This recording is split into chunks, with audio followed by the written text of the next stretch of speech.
नमस्कार दोस्तों। आज मैं आपके लिए वायदे के अनुसार एक कहानी लेकर के आया हूं। जैसा कि आप जानते हैं कि ये एक श्रृंखला हम किसानों को लेकर के लगातार चला रहे हैं और इस श्रृंखला के माध्यम से हम किसानों के पक्ष में किताबी दुनिया की तरफ से अपनी पक्षधरता निरंतर बनाए हुए हैं। ये हमारा मानना है कि किसानों का सवाल हम सबका सवाल है, इसलिए हम किसी भी तरह से किसानों के पक्ष में अपनी बात जरूर कहें। तो आइए सुनते हैं कहानी जमीन का टुकड़ा। ददन रात भर करवट बदलते रहे, कभी बाईं ओर तो कभी दाईं ओर। हर करवट के साथ उनकी खटिया चूं चूं की आवाज करती, मानो उसे ददन का बार बार करवट बदलना पसंद नहीं और ऐसी तकलीफ हो रही। वह बिस्तर से उठकर 4-5 बार लवशंका के लिए गए, जबकि उन्होंने रात में ज़्यादा पानी नहीं पिया था। वह रजाई को कभी सिर तक ढकते तो कभी छाती तक, कभी कभी वह उसे अपने पैरों की तरफ ढकेल देते। लंबी और गहरी सांस लेने की कोशिश करते, पर सफलता नहीं मिलती। भगवान का नाम लेने की कोशिश करते तो मन उचट कर कहीं और चला जाता। बहुत प्रयास करने के बाद भी उन्हें नींद नहीं आ रही थी। रात बड़ी लंबी लग रही थी। काफ़ी जागरण के पश्चात सुबह का सूरज अपनी लालिमा बिखेरता क्षितिज पर उदय हुआ। मगर ये लालिमा ददन के ग्रह नक्षत्रों के कुप्रभाव के कारण उनके जीवन में आई कालिमा को मिटा पाने में असमर्थ थी। रज्जू की शादी के लिए पैसे का जुगाड़ नहीं हो पा रहा था। ऐसा बहुत कम ही होता था कि ददन को अपने पुश्तैनी मकान में नींद न आए, और वह भी अपनी खटिया में। ददन के लिए उनका पुश्तैनी मकान ही उनका चारों धाम था। आधा पक्का और आधा मिट्टी से बने खपरेल घर में ददन अपने संयुक्त परिवार के साथ रहते थे। घर में 8-10 कमरे, एक बड़ी ओसारी और बीच में एक बड़ा सा आंगन था। सुबह के समय आंगन में सूरज भगवान के साक्षात दर्शन हो जाते, अतः ठंड के दिनों में घर के सब लोग सुबह आंगन में ही आकर बैठ जाते, खासकर महिलाएं और बच्चे। घर के अगल बगल खेत और बगिया थी। बगिया की तरफ बिजली वाला 5 हॉर्स पावर का पंप लगा हुआ था। पीछे की तरफ जानवरों के लिए एक बड़ा सा कम ऊंचाई का ओसारी नुमा कमरा बना था। शादी ब्याह के समय खाने की पंगत ओसारी में बैठती और शादी आंगन में होती। इस मकान की दीवार में लगी मिट्टी और ईंटें ददन के दद्दा ने स्वयं अपने हाथों से ढोया और लगाया था। सुबह उठकर नित्य क्रिया से निवृत्त होने के बाद पुरानी एक हत्थे की लकड़ी की कुर्सी में कुछ चिंतित, सुस्त और शांत बैठे ददन एकटक अपने घर की तरफ देख रहे थे। छोटे अपने भाई की मन की चिंता को समझ गए, पर वह असहाय महसूस कर रहे थे। वह एक निम्न मध्यम वर्ग के किसान हैं, जिसकी आमदनी की पूंजी जोड़ने लायक नहीं होती। ददन और उनके भाई बहुत ही संतोषी प्रवृत्ति के थे। उनके पास जो भी रहता उसी में वह सुखपूर्वक गुजर बसर कर लेते। मगर कुछ जिम्मेदारियां और ज़रूरतें ऐसी होती हैं कि जो इंसान को कमज़ोर और लाचार बना देती हैं। ददन और छोटे इस समय कुछ कुछ ऐसी ही दशा से गुजर रहे थे। भगवान यदि किसी को बिटिया दे तो उसे गरीब न बनाए। आज मैं चाह कर भी अपनी बेटियों के लिए अच्छे संपन्न घर का सपना नहीं देख सकता, ददन ने मन ही मन सोचा। जमीन बेचने के अलावा कोई दूसरा उपाय नहीं है, ये बात भैया को समझनी पड़ेगी। वहीं पास में बैठे छोटे ने मन ही मन विचार किया। जमीन? दद्दा की जमीन, पूर्वजों की जमीन। 3 एकड़ दद्दा को उनके हिस्सा बांट में मिला था और 3 ही एकड़ दद्दा ने अपनी मेहनत की कमाई से खरीदा। ददन के लिए यह जमीन भगवान से भी ज़्यादा बढ़कर थी। वो दद्दा के साथ बचपन से इन खेतों में जाते थे। उन्होंने अपने दद्दा का इन खेतों के प्रति लगाव और स्नेह बिल्कुल निकट से देखा था। दद्दा खेतों को अपने पूर्वजों की तरह पूजते। वह रोज खेतों का 2 चक्कर जरूर लगाते। कई बार ददन ने सूरज भगवान से प्रार्थना किया कि हे सूरज भगवान, यदि अगला जन्म इंसान का मिले तो फिर से इन्हीं खेतों में जिंदगी बिताने का अवसर मिले। मैं हर रविवार आपको एक नारियल चढ़ाऊंगा, कृपया आप मेरी इच्छा पूर्ति कर दीजिएगा। एक स्वाभिमानी इंसान मुफ्त में किसी से कुछ लेना नहीं चाहता। ददन कई सालों से रविवार का व्रत रखते हुए आ रहे थे। रविवार का व्रत रखने से क्रोध शांत होता है। ऐसा उन्हें बसदैया अघोर ने बताया था। बसदैया अघोर का इस गांव से नाता कई पीढ़ियों पुराना था। वह साल में 3-4 बार गांव आकर अपने लिए कुछ अन्न पानी का जुगाड़ कर लेता। कभी कभी वह लोगों का हाथ देखकर जीवन, भाग्य, शादी और विद्या रेखाओं के बारे में बता दिया करता। उसे धर्म कर्म के बारे में भी थोड़ी थोड़ी जानकारी थी। ददन की अम्मा बसदैया से हर बार एक ही प्रश्न पूछती कि मरने से पहले मुझे बुढ़ापे का कष्ट तो नहीं झेलना पड़ेगा। बसदैया का एक ही जवाब होता, अम्मा तुम चलते फिरते ही मर जाओगी। कब, कितनी उम्र है मेरी? अम्मा आगे पूछती। तिथि, महीना और बरस ये सब हम नहीं बता सकते अम्मा। मैं इतना बड़ा कोई ज्योतिषी तो हूँ नहीं, और झूठ बोलना मैंने कभी सीखा नहीं। मेरे पिताजी कहा करते थे कि इस विद्या में झूठ नहीं बोलना चाहिए, वरना यह ज्ञान नष्ट हो जाता है। सही बोल रहे हो बसदैया, इंसान को झूठ नहीं बोलना चाहिए। ये कहकर अम्मा उसकी खुली हुई गठरी में 2 कुरई गेहूं और चने की दाल डाल देती। बड़ा भोला भाला इंसान है बसदैया। घोर तपस्या करने के बाद ही अघोर बनते हैं, पर इसमें तपस्या का अभिमान बिल्कुल नहीं। ददन की अम्मा बसदैया के जाने के बाद खुद ही बोल पड़ती अपने आप से। बसदैया अघोर की कुछ भविष्यवाणियां सही भी हुई थीं। उसने गांव के कोद्दे गौतम को बचपन में ही बोल दिया था कि वह विदेश जाएंगे, और ऐसा सच में हुआ। कोद्दे बचपन में बड़े उद्दंड और टंटपलिया थे, और उनका पढ़ने में मन बिल्कुल ही नहीं लगता था। लेकिन बाद में कोद्दे पढ़ाई के प्रति लगनशील हो गए और बड़े इंजीनियर बने। वह पूरे 3 साल विदेश में रहे।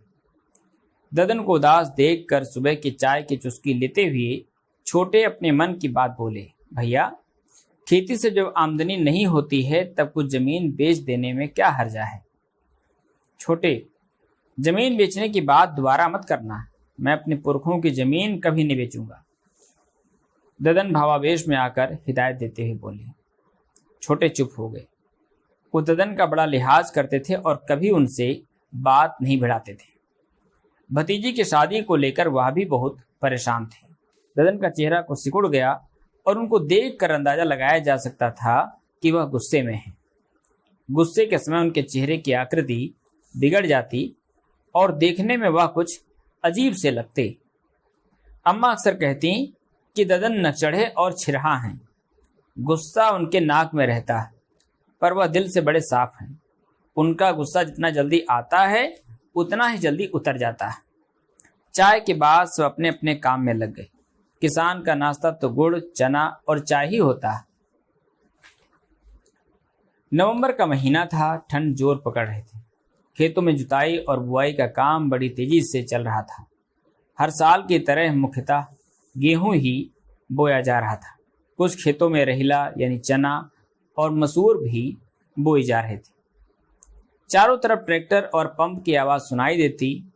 ट्रैक्टर और डीजल पंप से निकले हुए धुएं ने वायुमंडल के काफ़ी ऊपरी हिस्से तक अपनी पहुंच बना ली थी। ऐसा लगता मानो यह धुआं ऊपर जाकर नीले आकाश को धुंधला कर देगा। खेतों में सफ़ेद रंग के बगुले अपने भोजन की व्यवस्था में इधर उधर घूमते रहते। लोग कहते कि यह बगुले हर साल इस मौसम में दूसरे देश से भारत आते हैं। ये हमारे अतिथि हैं और हमारी भलाई के लिए यहाँ पर आते हैं। ददन और छोटे खेती का काम देखते, जबकि भूरे व्यापार संभालते थे। भूरे के अनुसार व्यापार बिना फायदे का था, पर वह इस सोच के साथ इसमें जमे हुए थे कि एक न एक दिन व्यापार से उन्हें बहुत पैसा मिलेगा। भूरे सकारात्मक सोच के थे और संघर्ष की भावना उनके अंदर कूट कूट कर भरी हुई थी। संघर्ष की भावना उन्हें अपने खानदान से मिली। ददन और छोटे भी उनका हौसला बढ़ाते रहते। तीनों भाइयों का प्रेम और एक दूसरे पर विश्वास आसपास के इलाके में एक उदाहरण था। ददन खेत में काम करते समय भी कुछ परेशान थे। वह मन ही मन सोच रहे थे कि ऐसी खेती से क्या फायदा जिससे घर की छोटी मोटी जरूरतें भी पूरी ना हो सकें। इसी कारण लोग खेती से दूर भाग रहे हैं। यदि इस दिशा में जल्दी ही कुछ प्रयास नहीं किए गए तो लोग खेती करना बंद कर देंगे। इसके बाद खेती भी उद्योगपतियों के हाथ पे चली जाएगी और तब आम लोगों को खाने के लिए 2 वक्त की रोटी भी नसीब नहीं होगी। जो गोभी हम 2 रुपये किलो में बेचते हैं वो बाजार में पहुंचते पहुंचते 30 रुपये किलो की हो जाती है। उद्योगपतियों के हाथ पे खेती जाने के बाद यही गोभी 100 रुपये किलो बिकेगी। इसका नाम बदलकर कुछ अंग्रेजी नुमा नाम हो जाएगा। मकई का हाल हम सबको पता है। पहले इसे बड़े हे दृष्टि से देखा जाता था, पर आज यह रईसों के खाने के टेबल में सम्मान पाता है।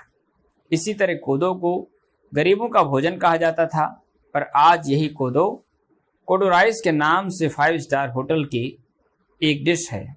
जो लोग इसकी तरफ देखते तक नहीं थे आज बड़े सम्मान के साथ खाते हैं और कई गुना पैसा अदा करते हैं। सच में हम भारतीय गुलाम मानसिकता लेकर पैदा होते हैं। यह शायद कई वर्षों की गुलामी झेलने के कारण हुआ है, पर अब तो हम लोगों को अपने अंदर स्वाभिमान की भावना जगानी चाहिए। खैर, ऊपर वाला कुछ न कुछ विधान सोच कर रखा ही होगा। यही सोचते सोचते ददन खेत में बनी नाली में गिर पड़े। उन्हें कुछ चोट भी लग गई, मगर वह खेत से वापस नहीं आए। किसान इतनी चोट को चोट नहीं समझता है, वो तो बना ही है बड़ी बड़ी चोट खाने के लिए। छोटे किसी बात को मन में ज़्यादा देर तक नहीं दबा पाते। गांव घर के लोग कहते कि छोटे के पेट में कोई बात पचती नहीं है। यद्यपि वह आहार बहुत लेते और उसे ठीक तरह से पूरा पचा भी लेते। उन्होंने अपने जीवन में कभी कोई चूरण नहीं खाया। सुबह वाली बात छोटे ने शाम को फिर से कहती, भैया यही हाल रहा तो खेती एक दिन बंद हो जाएगी। खेती बंद हो जाएगी तो इतनी बड़ी आबादी को खाना कहाँ से मिलेगा? यदि खेती से साल में 2 पैसे की भी आमदनी नहीं होगी तो कौन करेगा ऐसी खेती? बात तो तुम्हारी सही है। युवा लोग इसी कारण खेती से भाग रहे हैं। युवा लोग कहीं भी 2000 की नौकरी कर लेंगे, पर खेती करना उन्हें नहीं सुहाता। सही कह रहे हो। लेकिन भैया, किसान दुखी रहेगा तो दुनिया में खुशहाली कैसे रहेगी? दुनिया में खुशहाली है ही कहाँ। सब असंतुष्ट और भूखे हैं। जिसके पास सब कुछ है वह और के लिए भूखा है, बल्कि वह सबसे ज़्यादा भूखा है। ददन यह कहकर शांत हो गए। उन्होंने सिर को पकड़कर एक लंबी सी आह भरी। छोटे समझ गए कि ददन बात करने की मूड में नहीं है। वैसे भी ठंड सबके मुंह में जकड़न पैदा कर रही थी। सब लोग जल्दी से जल्दी रजाई के अंदर घुसना चाहते थे। रात को 2 बजे बिजली आएगी तो उठकर पंप चलाना पड़ेगा। इसकी ड्यूटी छोटे की थी। अपने काम में छोटे कभी फेल नहीं होते। ददन चुप्पी तोड़ते हुए अचानक बोले, मानो उन्हें कुछ याद आ गया हो। तुम तो कह रहे थे कि कृषि विभाग के वैज्ञानिक आर्यन सिंह खेती का बड़ा उज्जवल भविष्य बता रहे थे। वो बोल तो रहे थे कि आने वाले समय में खेती से सबसे बड़ा व्यापार बनेगा और पढ़े लिखे लोग खेती से जुड़ेंगे। ऐसा कब तक होगा? वह कुछ समय बताए हैं क्या? 2025 तक में। भगवान करे ऐसा ही हो। यह कहकर ददन ने रजाई सिर से ओढ़ ली। ठंड के मारे उनके दांत कटकटा रहे थे। उनकी स्वेटर बहुत पुरानी थी और कई जगह से फटी हुई थी। रजाई में भी रुई की मात्रा कम हो गई थी। यह रजाई 10 वर्ष पुरानी थी और उन्होंने इसे शादी में मिले कंबल और रजाई के फटने के बाद बनवाई थी। चोट की वजह से उन्हें कुछ दर्द भी महसूस हो रहा था। बार बार घूम फिर कर उनके दिमाग में रज्जू की शादी की बात ही आती। जवान बेटी का घर पर रहना माँ बाप के लिए 24 घंटे की चिंता का विषय दे देता है। परिचित और रिश्तेदार भी एक ही प्रश्न पूछते हैं, कब कर रहे हो बिटिया की शादी? बिटिया की शादी की चिंता सारे गांव को रहती, पर मदद कोई नहीं करता। ये सोचकर ददन ने एक लंबी जम्हाई ली। ददन की माँ रोज सुबह और शाम के वक्त का बड़ी बेसब्री से इंतजार करती। इस समय वह बेटों के साथ बैठकर कुछ दरबार कर लेती। दिन भर तो बेटे इधर उधर काम में लगे रहते। उन्हें भी रज्जू की शादी की बड़ी चिंता हो रही थी। क्या गा रहे हो माँ? ददन ने पूछा। सुहाग। आज अचानक सुहाग गाने की इच्छा कैसे हो गई? रज्जू की शादी का ख्याल मन में आया तो गाने लगी। ददन चुप हो गए। रज्जू की शादी इस साल कर देनी चाहिए। मेरी भतीजी की शादी पढ़ाई के कारण 25 साल तक नहीं हुई थी। इसके बाद लड़का ढूंढने में बड़ी समस्या आई थी। अम्मा ने ददन की खामोशी को तोड़ते हुए कहा, सोच तो मैं भी रहा हूं कि साल रज्जू की शादी कर दिया जाए। फिर समस्या क्या है? दहेज के लिए पैसा उधार ले लो, कोई नहीं दे रहा है। क्यों? पिछले साल रानी की शादी में पैसे उधार लिए थे और वह अभी तक चुका नहीं पाए हैं। खेती बेचने से जो पैसे मिले थे उससे ऋण चुका दो। वह पैसे बहुत कम है माँ। फिर क्या करोगे? वही तो सोच रहा हूँ। कुछ देर शांत रहने के बाद ददन ने छोटे से उत्साहित होकर कहा, टुकौड़ी काका से पैसे मांग कर देखें। काका सब बात सुन सकते हैं, मगर पैसे की बात सुनते ही उन्हें जम्हाई आने लगती है। क्या हम उधार लेकर कहीं भाग जाएंगे? अब कौन समझाए काका को? वह हृदय से साफ हैं, पर पैसे के मामले में उनकी बुद्धि बहुत संकुचित हो जाती है। वाह रे पैसा, कोई लेकर आज तक ऊपर तो नहीं गया है, लेकिन तब भी इतना मोह। भैया, लगता है आने वाले समय में पैसा सारे रिश्ते नातों की मर्यादा को समाप्त कर देगा। सही कह रहे हो। कलयुग में पैसे का महत्व बहुत बढ़ गया है और दिन प्रतिदिन बढ़ता ही जा रहा। दरबार करते करते बियारी का समय हो गया। रज्जू ने अंदर से आकर कहा, खाना तैयार है। क्या बनाया है मेरी बिटिया ने? रोटी तरकारी। काहे की तरकारी? कद्दू की। छोटे, रज्जू ने तरकारी बनाई है तो वह स्वादिष्ट होगी ही। जल्दी खाने के लिए चलते हैं, ठंड बढ़ रही। खाने के पश्चात सब बिस्तर में घुस गए। नींद आज भी ददन के साथ आंख मिचोली खेल रही थी। जैसे उन्हें महसूस होता कि वह सो गए हैं, उनकी नींद खुल जाती और उनके दिमाग में पैसे वाली बात घूमने लगती। कम से कम 5 लाख का खर्चा तो आएगा ही। पिछले साल रानी की शादी में 4 लाख खर्च हुए थे। हम लोग थोड़ी वो जमीन जायदाद वाले लोग हैं, खुद को गरीब गुरवा भी नहीं कह सकते। एक किसान दूसरे किसान की हालत समझ सकता है, पर दिखावटी पन्ने दुनिया के ऊपर एक आवरण सा ढक दिया है। लोग समझते हुए भी कुछ नहीं समझते हैं। लगता है जमीन का कुछ हिस्सा बेचना ही पड़ेगा। दद्दा ने मर्तिस में कहा था, बेटा जमीन मत बेचना। ज़्यादातर जमीन दद्दा ने अपनी मेहनत की कमाई से खरीदा था। सब नात रिश्तेदार भी कहेंगे कि कैसे नालायक बेटे हैं, कुछ बना तो नहीं सके, बल्कि जो कुछ था भी उसे ही बेच रहे हैं। लोग गुलाहना और सलाह बिना मांगे ही दे देते हैं, जबकि मदद मांगने पर भी नहीं देते। क्या हम किसी का पैसा मार देंगे? 1 साल में नहीं तो 3-4 साल में कुछ पटा ही देंगे, पर किसी को इतना धैर्य नहीं है। ब्याज भी 3 रुपया सैकड़ा मासिक, मतलब एक बार ऋण लिया तो पटाते पटाते दाढ़ी सफ़ेद हो जाएगी। यही सोचते सोचते ददन रात को गुजार रहे थे। करवट और लवशंका का दौर पिछली रात की तरह ही चल रहा था। आजकल ददन को रातें बड़ी लंबी लगती। वह मन से नहीं चाहते कि दिन के बाद रात आए।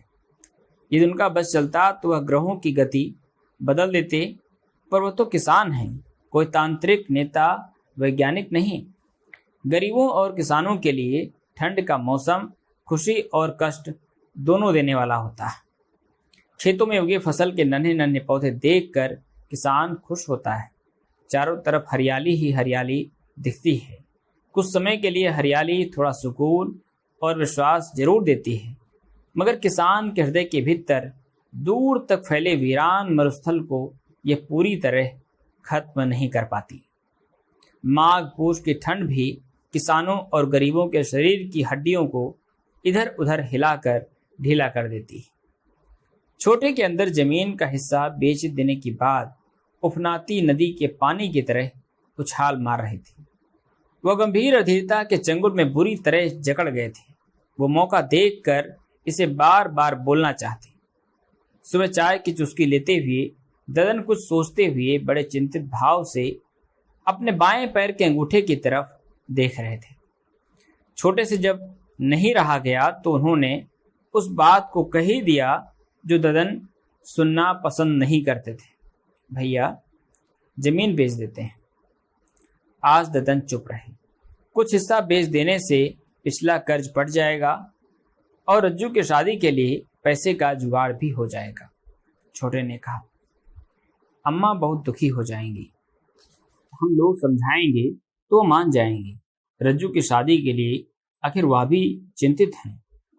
किसको समझाने की बात चल रही है? अम्मा ने वहां पहुंचकर पूछा।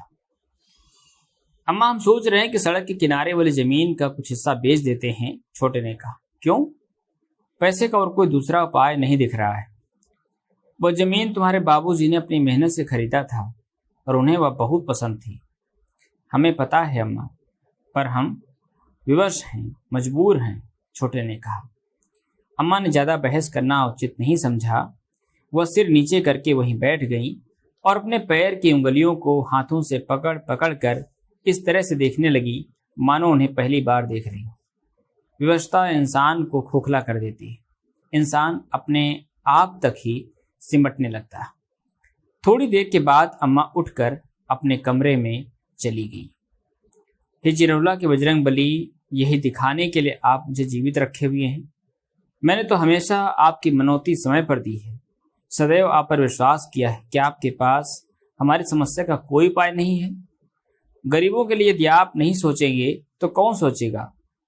अम्मा ने मन ही मन चिरौला नाथ से प्रश्न किया। हे चिरौला नाथ, यदि बिना जमीन बेचे ही पैसे का जुगाड़ हो जाएगा तो मैं शुद्ध घी के रोट चढ़ाऊंगी, इसी साल आषाढ़ के पूर्णमासी को। अम्मा ने बजरंग बली को सुमिर कर यह कहा। बजरंग बली ने उनकी हर उस मांग को सुना है जो उनके हित की रही हो। बाकी अम्मा भी जानती हैं कि भाग्य में लिखा हुआ मिट नहीं सकता। ददन और छोटे ने सहमति बना ली। दोनों ने भोरे से राय मांगी तो उन्होंने भी अपनी सहमति दे दी। इस तरह सड़क किनारे वाली जमीन का कुछ हिस्सा बेचने का निर्णय कर लिया गया। कुछ वर्ष पहले तक गांव की जमीन की कीमत 3 लाख रुपए एकड़ थी। उदारीकरण के बाद आए अथाह पैसे ने लोगों का ध्यान जमीन में निवेश की तरफ खींचा। जब शहर की जमीन नहीं बची तो निवेशक गांव की तरफ मुड़ गए। कुछ सालों में भूमाफियाओं ने ऐसा खेल खेला कि अब गांव की जमीन भी 25 लाख रुपए एकड़ में बिक रही थी। गरीब किसान अब जमीन बेच सकता था पर खरीद नहीं सकता था। सड़क से लगी खेत की जमीन पर अब प्लाट से प्लाट्स दिखते थे। शहर से लगा इलाका फैलता ही जा रहा था। ऐसा लगता कि कुछ सालों के बाद भूमाफिया गांव की पूरी जमीन ही खरीद लेंगे। खेती की बुआई के बाद रज्जू के लिए लड़का ढूंढा जाने लगा। जल्दी बगल के गांव में एक पढ़ा लिखा लड़का मिल गया। वो गांव के स्कूल में गणित का मास्टर था। घर में खेती बाड़ी भी थी। ये लोग बहुत अच्छे थे और दहेज वगैरह लेने देने के पक्ष में बिल्कुल नहीं थे। पर ददन को पिछले साल का अनुभव याद था और फिर बेटी को कुछ न कुछ देना भी तो था। शादी की तारीख पक्की कर दी गई। अम्मा रज्जू की शादी की बात को लेकर बहुत खुश थीं, पर मन ही मन वह उदास रहने लगी। उन्हें अपना गुजरा हुआ वक्त याद आने लगा। शादी के बाद जब वह ससुराल आई थी तो पूरी जिम्मेदारी उनके कंधों पर थी। वो ददन के दद्दा के लिए खाना लेकर खेत जाया करती। दयाराम ने रात दिन मेहनत करके कई खेत खरीदे। सड़क के किनारे वाला खेत उन्हें सबसे ज़्यादा प्रिय था। उन्होंने इसमें एक सुंदर बगिया लगवाई जिसमें आम, अमरूद, जामुन, नींबू, केला, कटहल इत्यादि के विभिन्न पेड़ थे। उन्होंने खेतों के मेड़ में सुंदर सुंदर गुलाब के फूल भी लगवाए। कभी कभी इन्हीं गुलाब के पेड़ों से फूल तोड़कर वह ददन की अम्मा के कानों में लगा देते। दयाराम की मौत के बाद यह खेत ददन की अम्मा को भावनात्मक रूप से उनके पति से जोड़ता। वह दिन में एक बार इन खेतों का चक्कर जरूर लगाती। ऐसा करने से वह खुद को अपने पति के नज़दीक महसूस करती। वह सोचती कि यदि यह खेत बिक गया तो वह अपने पति को ऊपर जाकर क्या मुंह दिखाएंगे। शादी तय हो जाने के बाद खेत को बेचने की तैयारी होने लगी। छोटे गांव के मुन्ना भाई के साथ शहर के एक सेठ से मिलने गए। सेठ ने आसपास के गांव की कई एकड़ जमीन खरीद रखी थी। सेठ ने अपने धंधे के लिए एक एजेंट रखा हुआ था। सड़क के किनारे की जमीन बेचनी है, मुन्ना भाई ने सेठ से कहा। एजेंट से बात कर लीजिए। एजेंट मजीद भाई वहीं खड़े थे। कौन सी ज़मीन है? मजीद भाई ने छोटे से पूछा। छोटे ने ज़मीन के बारे में विस्तार से समझाया। 20 लाख रुपए देंगे, मजीद भाई ने कहा।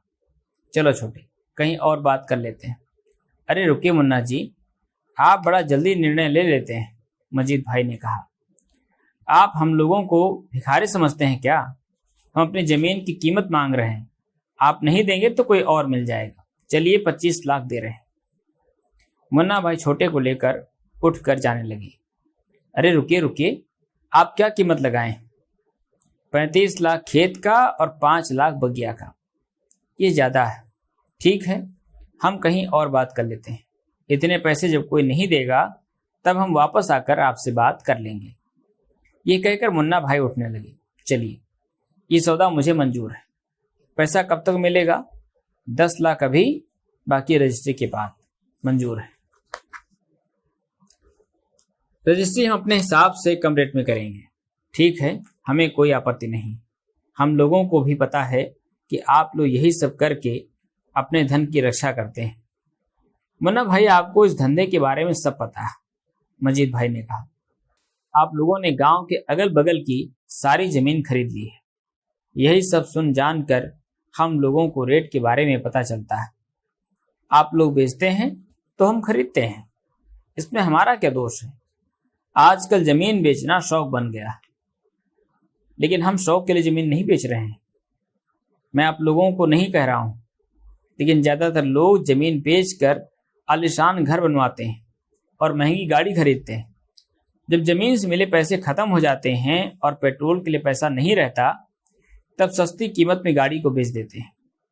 बाप दादा की मेहनत की कमाई कौड़ियों के भाव बिक जाती है और दोष हम लोगों को दिया जाता है। आप बगल के गांव के चौबे जी की कहानी जानते ही होंगे। लड़कों को पढ़ाने के लिए उन्होंने सारी जमीन बेच दी। लंबा डोनेशन देकर बच्चों को प्राइवेट कॉलेज में दाखिला करवाया। लड़कों ने किसी तरह खींच खांच कर पढ़ाई पूरी की, लेकिन नौकरी नहीं मिली। कॉलेज से पढ़कर घर वापस आने के बाद उनके खर्चे अलग से बढ़ गए। दूसरों की देखा देखी उन्होंने लड़कों के लिए एक महंगी कार खरीद दिया। घर में कुछ कमाई थी नहीं, इसलिए जब पेट्रोल के लिए पैसा नहीं बचा तब गाड़ी को बहुत कम कीमत में बेचना पड़ा। और आज ये हालत है कि 2 वक्त की रोटी के लिए इधर उधर भटक रहे हैं। जब तक जमीन थी तो कम से कम खाने की चिंता नहीं रहती थी। एक सामाजिक हैसियत भी बनी हुई थी, पर दिखावटीपन ने सब कुछ 2-4 साल के भीतर ही नष्ट कर दिया। मुन्ना भाई चुप रहे। ये तो घर घर की कहानी थी। सब समय का खेल है। नई पीढ़ी बिना मेहनत किए सब कुछ भोगना चाहती। उसे सब कुछ बहुत जल्दी जल्दी चाहिए। पूर्वजों के परिश्रम की कीमत का आकलन वह नहीं कर पा रही। कैसे रात दिन कष्ट सहकर पूर्वज मेहनत करते थे और अपनी आगे आने वाली पीढ़ियों के लिए सुरक्षित भविष्य देने की कोशिश करते थे। इसका अंदाजा नई पीढ़ी को नहीं है। आज की पीढ़ी के पास सोचने समझने का ज्यादा वक्त नहीं है। वह बेचैन है। उसे आने वाली पीढ़ियों की नहीं बल्कि अपनी चिंता है। वो जीना चाहती है भरपूर झक्कास तरीके से, एकदम बिंदास, बिना किसी परेशानी और तनाव के। छोटे इतने पैसे पाकर खुश हो गए। इस पैसे से सारा ऋण चुक जाएगा और रज्जू की शादी भी धूमधाम से हो जाएगी। बचे हुए पैसे से कहीं सस्ती जमीन भी खरीद लेंगे। कुल मिलाकर हमारे पास पहले के बराबर ही जमीन हो जाएगी, ऐसा उन लोगों ने सोचा। छोटे ने घर वापस आकर सारी बात ददन और भूरे को बताई। दोनों बहुत खुश हुए। इतने पैसे की उम्मीद इन दोनों ने भी नहीं लगाई हुई थी। दोनों ने मुन्ना भाई की होशियारी की खुले दिल से तारीफ की। ददन निश्चिंत हो गए कि अब शादी बड़े आराम से हो जाएगी। लड़के वालों ने कुछ मांग नहीं की है, अतः शानदार स्वागत होना चाहिए। ददन ने छोटे और भूरे से कहा, जरूर भैया, चलो फिर जुट जाते हैं अपने अपने काम में। ये कहकर ददन पनही पहनकर खेत की तरफ चले गए। भूरे अपना शादी का कोट और बूट पहनकर पुराने स्कूटर लेकर व्यवसाय के काम से शहर निकल गए। ये स्कूटर उनके मामा के लड़के ने उन्हें दिया था और ये 21 साल पुरानी थी। छोटे ने अपने कमरे में आकर सारी बात पत्नी को बड़े विस्तार से बताई। वह हर काम में पत्नी से सलाह मशविरा जरूर करते। गांव घर में कुछ लोग छोटे को मेहरा भी कहते, पर वह किसी की परवाह नहीं करते। हाँ, अम्मा भी जब कभी कभी गुस्से में उन्हें जोरू का गुलाम कहती, तब उन्हें जरूर थोड़ा कष्ट होता था। पैसे का जुगाड़ हो जाने से छोटे बड़ी राहत महसूस कर रहे थे। रवि की फसल की कटाई व गहाई हो जाने के बाद शादी की तैयारी चालू कर दी गई। सभी नाते रिश्तेदारों को निमंत्रण दिया जाने लगा। तदन, छोटे और भूरे सब जगह जगह जाकर अपने हाथों से निमंत्रण कार्ड दे रहे थे। तैयारी में लगे रहने से दिन कैसे बीत गए इसका पता ही नहीं चला। आखिर वह शुभ दिन आ ही गया जब ददन के घर बारात का आगमन हुआ। करीब 200 बाराती थे। बारात बस से आई। दूल्हे के लिए फूलों से सजी पुरानी मारुति कार थी। जनवासे से लेकर ददन के घर तक बारातियों ने दुलदुल घोड़ी नचवाई। नए लड़कों ने फिल्मी नाच किया। पेलन दुबे और पौवा ठाकुर ने खूब मस्त होकर नाचा। ये घराती थे, मगर ज्यादा पी लेने से बारातियों की तरफ से नाचने लगे। पेलन दुबे और पौवा ठाकुर को मजबूरी में अपने पूर्वजों की जमीन बेचनी पड़ी थी। दोनों को इस बात से गहरा सदमा लगा और वह निराशा के गर्त में चले गए। इसी समय गलत संगत की वजह से उन्हें शराब पीने की आदत पड़ गई। इसके बाद उनकी बची हुई जमीन शराब की लत की वजह से बिक गई। अब अपने क्षेत्र में नौटंकी करते हुए जीवन व्यतीत कर रहे थे। दोनों दिल से बहुत साफ हैं और दूसरों की भलाई के लिए हर समय तैयार रहते हैं। बैंड बाजा, दुलदुल घोड़ी, बढ़िया पकवान, क्या क्या व्यवस्था नहीं किया था ददन ने। ददन की व्यवस्था बारातियों से 20 ही थी, 19 नहीं। द्वार पूजा छोटे ने करवाई। द्वार पूजा के बाद बारातियों को भोजन के लिए ले जाया गया। रात्रि के भोजन के समय औरतें आंगन के एक तरफ बैठकर बारातियों के लिए गारी गा रही थीं। बारातियों के लिए खाने की पंगत आंगन में ही लगवाई गई, क्योंकि गर्मी के मौसम में ओसारी के अंदर बड़ी गर्मी हो जाती थी। आंगन में रात्रि को खुले आसमान का चांद कुछ शीतलता प्रदान करता था। बाराती अपने लिए गारी सुन सुनकर हंस रहे थे। सबने भोजन का जमकर आनंद लिया। ददन ने 20 प्रकार के व्यंजन बनवाए। खट्टे, मीठे, नमकीन, तीखे और मिश्रित स्वाद के अलग अलग व्यंजन।